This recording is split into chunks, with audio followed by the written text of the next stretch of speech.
Over the past week, there was a minor Twitter beef. Admittedly, very minor, as most Twitter beefs are, but it was extremely funny. Hence why I wanted to make a video talking about it.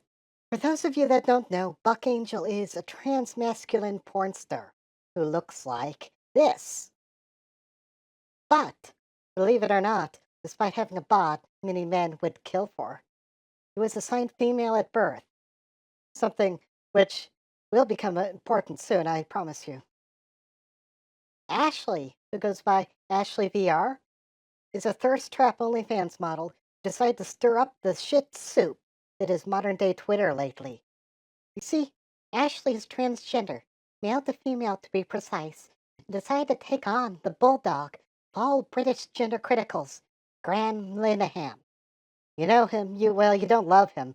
I don't think many people do at this point, hence the divorce. But at least the man has written some genuinely funny sitcoms before he jumped on the turf bandwagon, decided to lash out at innocent trans people who have literally done nothing to him to deserve it.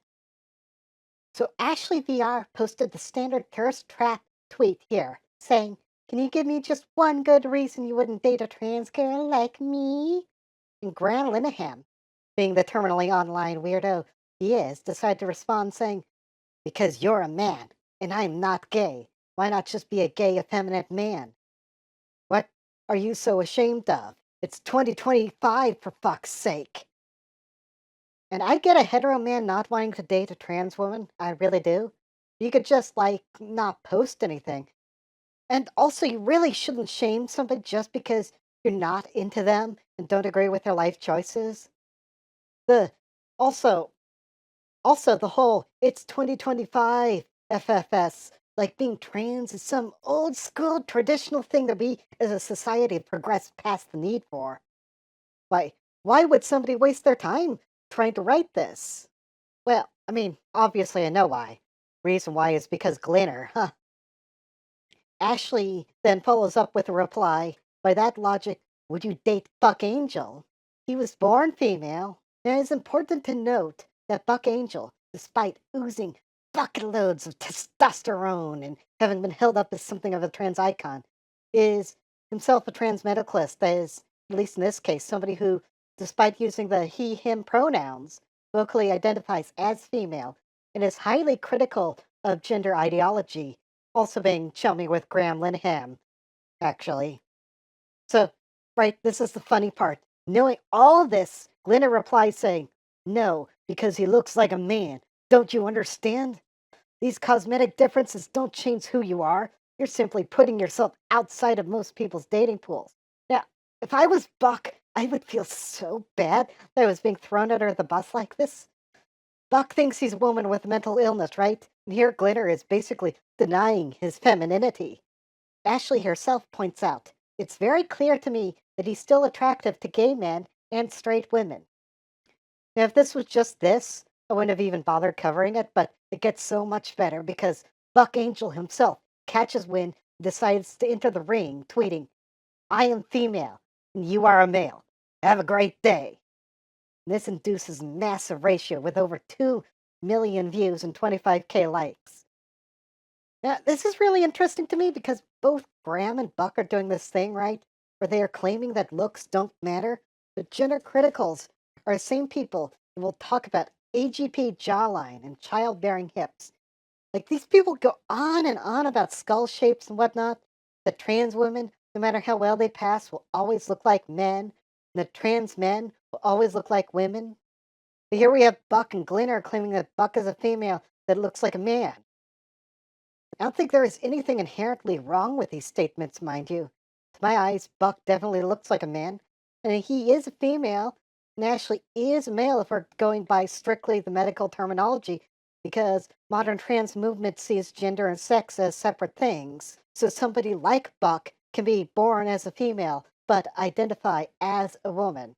This is where it gets really complicated. It makes the whole thing really hilarious to me because for me personally, it's a lot easier to accept someone like Buck Angel, who, remember, looks like this, uses he, him pronouns, and can walk around topless in public without issue as a man rather than as a woman.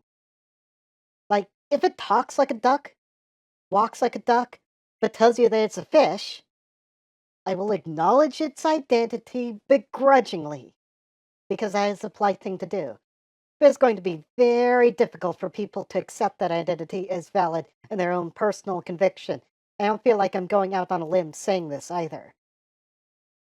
Don't forget that this is the argument that most TERFs and gender criticals use against trans people. How many times have we seen transphobes tell trans people that their gender identity isn't valid based solely on the fact that they don't pass as that given gender well enough to the people that's looking there, right? But when it comes to Buck Angel, we're expected to use some bizarre pretzel logic. See it the other way around suddenly. Like, Buck Angel looks like a man, and that's exactly what it comes down to. Doesn't make an attractive woman to me. I do not look at him and think woman. I would not feel comfortable with him in a woman's restroom. If he wants to identify with the state of his genitals, that is fine. He's certainly made enough of a career out of using them. But feels like people like him apply one standard to themselves and a completely different standard to other people. And all of that being said, I just want to highlight a few more of the replies off Twitter. So these are a couple of the replies to Buck's tweet showing mixed reaction to it. Some of the pushback he received from trans activists as well. For instance, Shelley NW says, "No, you're now a genocider using trans issues for the US Israeli war machine." The little blood drop emoji, which Buck replies with, "You are retarded. Have a nice day." Very passive aggressive of you, Buck. Author P.S. Powers says, "Okay, I take Buck out for dinner. That doesn't mean either of us is getting lucky, of course." And Buck replies with a bunch of laughing emojis and, "Let's go!" Ah, he's such a friendly little girl, guys. He's got a thing for handsome men. Totally not a bigot. Niara says, "Conservatives will never like you because you're not living the trad wife life, being subservient to another man, fulfilling your biological role. I don't understand why you insist on boycotting the only community that respects your identity and wants you to live happily." Guys, come on now. What part of this doesn't shout, "Trad wife" to you? Ashley VR herself chimes in with, "I never said you were male. I never said I was female. I'm still a woman, just as you are still a man. Gender is not the same as biology, and that's okay." This is exactly my outlook on this, right? Buck's statement isn't wrong, but by highlighting these differences, we are playing into the whole war over identity politics, that whole what is a woman thing. And speaking of that, there were a lot of people in the replies showing the dictionary definition of woman as adult human female, right? But honestly, I don't think it's fair. Like, we shouldn't use some dusty old scholar at Merriam Webster and give them greater authority when it comes to understanding gender and biology than the doctors who have made this topic their life study. And I say that regardless of what side you fall on this issue, okay? And I'm probably going to end off with about that. I think this whole exchange is very funny and bizarre. It goes to highlight just how confusing and contradictory of a person Buck Angel really is. I will say this: please, oh please, don't harass or go after any of the people that I mentioned here. Like, Randall Linehan is just a divorced sad boy looking for some reason to cling to relevancy. And Buck Angel, meanwhile, is a sort of gender enigma, a massive hypocrite who used to be a trans ally before he decided he wasn't and seems to want to be accepted as a woman while looking like a man. All that being said, I don't think Ashley here is innocent either. Feels like she is an instigator trying to vie for attention on Twitter, turning this whole thing into a back and forth beef in the first place. Honestly, none of these people are worth any more of your time than it just takes me to talk about it. You should just go have a nice day. I just thought it was a little bit of a funny Twitter drama for y'all. Anyway, thanks for watching to the end. Please like and subscribe if you would. I'll be trying to upload more content in the future, so keep an eye out for it. You can even ring that little bell for notifications. And I'll see you all next time.